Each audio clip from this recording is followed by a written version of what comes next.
Hey guys, so today we are here on the beautiful island of Mozzorbo. So let's see how I got here in the first place because it's a bit tricky. Is there more to us than the words we say, the games we play? Can we know that we're not dreaming? We have this feeling that we can't explain. Do this every day, but love will find its way. I feel your presence, but I can't help but notice that you are missing where I need you most. I'm so cold inside, but I can't stop this fever. You are a million miles away, but I can still feel you here. These seas will never drown us out. We're in this together.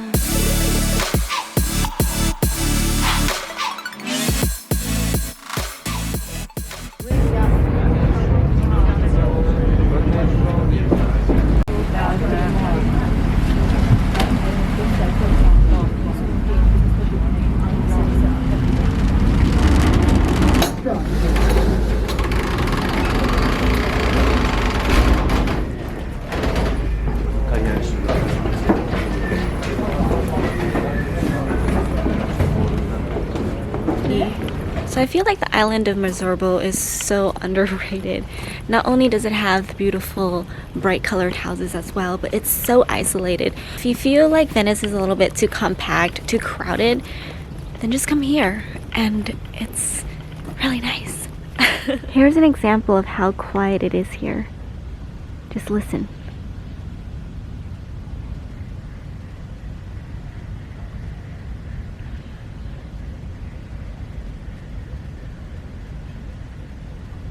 Nice, huh?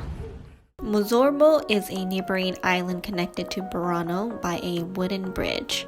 Just like Burano, it has spectacular views of colorful buildings along narrow canals and bridges. It is definitely less crowded than its popular neighbor, but the isolation gives the area a quiet, calming feeling, making it perfect to take a peaceful walk away from the crowded streets of Venice.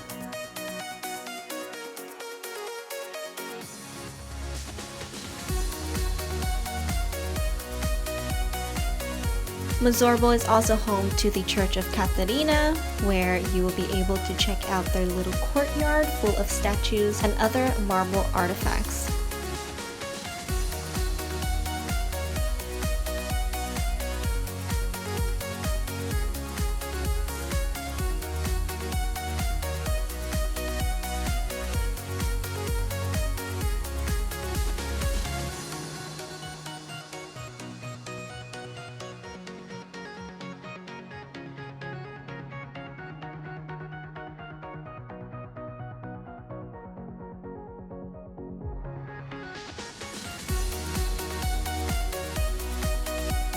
It is also one of the few islands with a cemetery.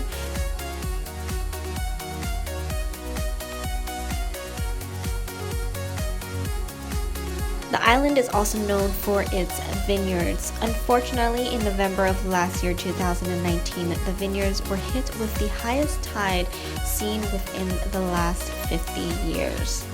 Now, the Biso family, who started the Venetian project of bringing back wine growing in the region since its last devastating flood of 1966, won't know the true extent and damage that is caused by this flood until the coming spring. So the plan today is to walk from Mozzorbo over to Burano, and then from Burano take the number 9 water bus all the way to Torcello. And then if I have time, then I'll go to Murano. But that is the plan for now.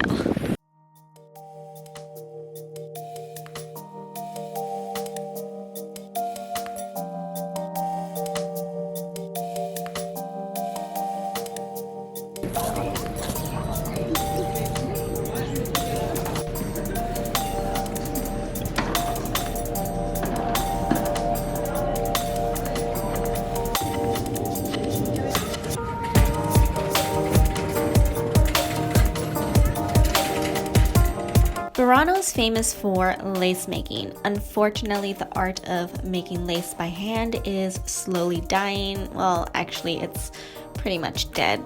If we were to be honest, only very few actually know the techniques these days, and most of the souvenirs of lace patterns sold in shops are machine crafted, but that doesn't mean the history of lace making is forgotten.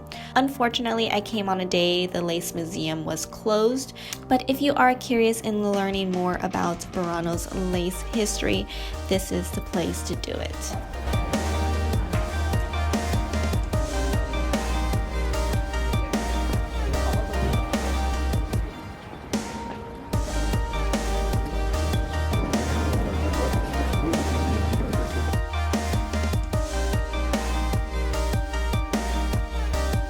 My favorite part about Burano is actually just roaming around the neighborhoods.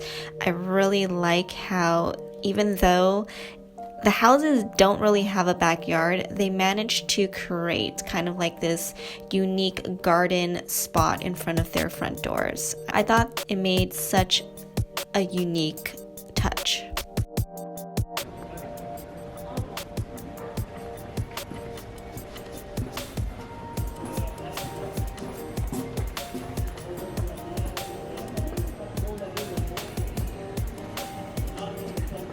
Oh, it smells so good.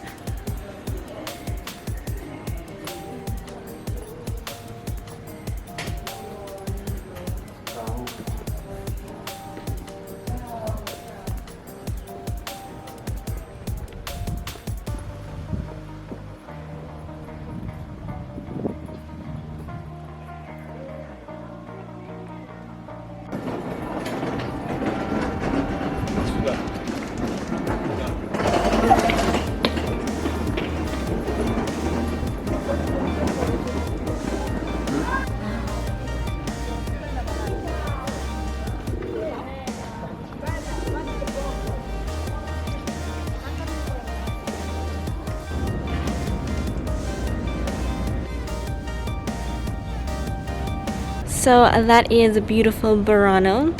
One of my favorite things about this is that every canal, little stream, little river is a picturesque spot. There are bridges everywhere where you can take pictures, and even if you go through the little corridors, you come out in a little courtyard surrounded by colorful homes.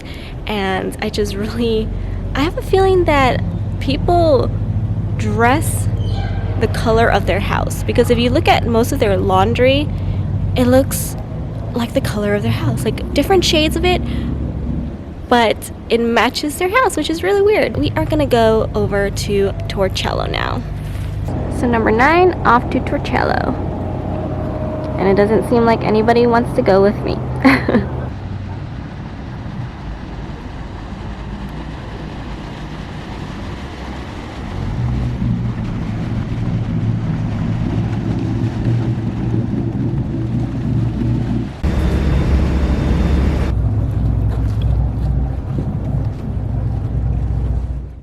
Torcello is referred to as the parent island of Venice. It was the first of the lagoon islands to be populated after the downfall of the Western Roman Empire. It once had a population of 20,000 people, but the island was deserted after malaria outbreak, and today it is home to only less than 30 people. However, the beautiful cathedral of Santa Maria Assunta, among other ruins, are still here that withheld the wear and tear of time.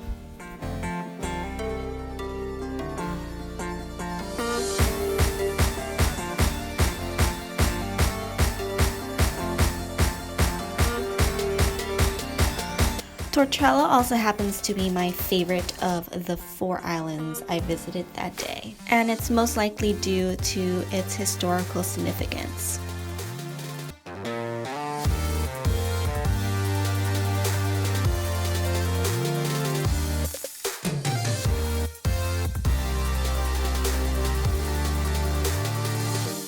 So we are here now in Torcello, and the first thing I want to do is eat here.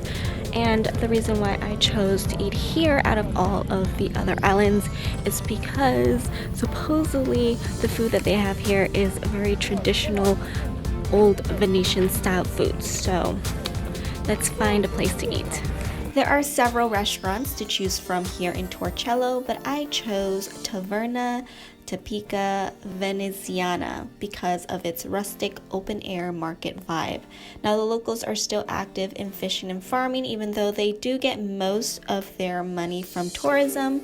However, this means that the sea bass I had for lunch was as fresh as they come, and it was delicious. It was perfectly seasoned and so juicy. Easily one of my favorite dishes I had in Venice.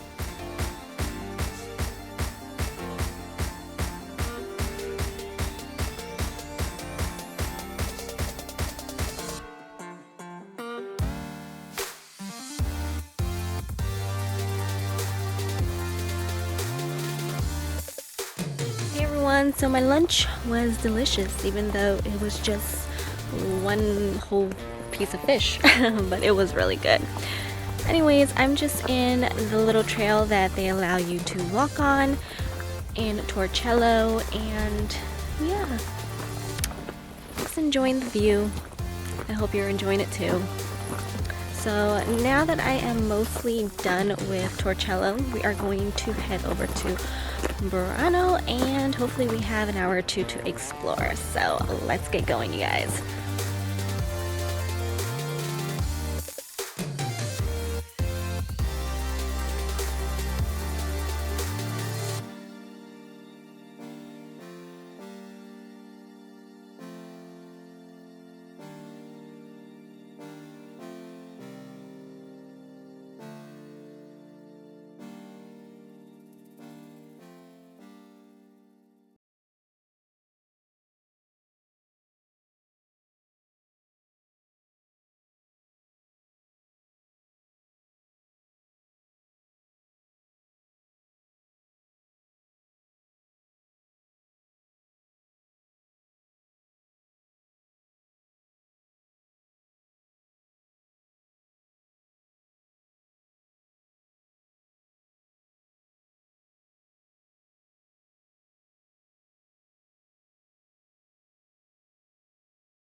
Get into what dinner I had because I was a bit disappointed, but I did have my first Venetian pizza here, as well as my first spritz, but it wasn't as tasty as I know it could have been, but it filled me up, and I am ready for day number 3. So I'll see you then. Thank you guys so much for watching, and have a very good night and happy wandering.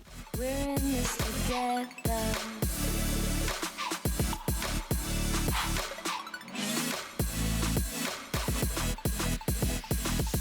You are a million miles away, but I can still feel you here. These seas will never dry.